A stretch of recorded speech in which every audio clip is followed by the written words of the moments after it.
दिनांक 21 एप्रिल 2025 रोजी पोलीस उपअधीक्षक श्री संतोष खाडे, प्रभारी अधिकारी नेवासा पोलीस ठाणे, त्यांना त्यांच्या गुप्त बातमीदारामार्फत माहिती मिळाली की नेवासा फाटा तिरंगा लॉजवर महिला कर्वी कुंटणखाना चालवून वैश्य व्यवसाय करून घेत आहेत अशी खात्रीलायक बातमी मिळाल्याने लागलीच पोलीस उपअधीक्षक श्री संतोष खाडे यांनी पोलीस स्टाफ यांना तात्काळ त्यांच्या कॉम्बिनमध्ये बोलवून थोडक्यात बातमीचा आशय समजावून सांगून छापा घालण्याबाबत कळवून पोलीस स्टाफ यांच्या पथके तयार करून त्यांना सरकारी खासगी वाहनाने रवाना केले असता नेवासा फाट्यावर असलेल्या तिरंगा लॉजवर गेले असता सदर लॉजवर एकूण 4 रूम असल्याचे, त्यापैकी आम्ही रूम क्रमांक 101 ची पाहणी केली।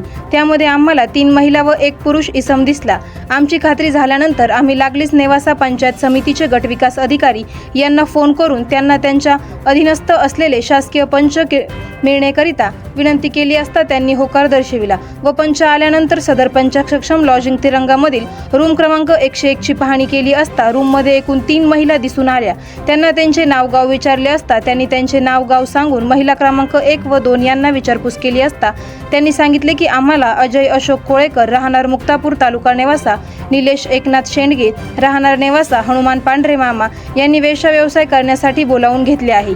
तसेच महिला क्रमांक 3 यांना विचारपूस केली असता त्यांनी सांगितले की मला सदर रूममध्ये हजर असलेल्या इसम नामे रवींद्र बाळासाहेब मोकाटे, वय वर्ष 38, राहणार मोकाटे, मळा सूरज हॉटेल मागे बुरुडगाव अहिल्यानगर यांनी लॉजिंगमध्ये वेश्या व्यवसायासाठी आणलेले आहे असे सांगितले। त्यानंतर पोलीस स्टाफ व पंचसक्षम रूमची व 3 महिलांची यांनी पोलीस कर्मचारी यांच्याकडून अंगझडती घेतली असता रूममध्ये एकूण वैश्य व्यवसायासाठी लागणारे कंडोम पाकिट व 4 मोबाईल असे एकूण 37,070 रुपये किमतीच्या वस्तू व मोबाईल मिळून आले आहेत। सदरचा मुद्देमाल संतोष खाडे परिवीक्षाधीन पोलीस उपअधीक्षक यांनी जागीच पंचसक्षम पंचनामा करून मुद्देमाल ताब्यात घेतला। ब्युरो रिपोर्ट, आवाज जनतेचा न्यूज। करायचा आहे लाईव्ह कार्यक्रम किंवा आहे कसले आंदोलन, जनसामान्यपर्यंत पोहोचेल आपला हक्काचा आवाज, आवाज जनतेचा।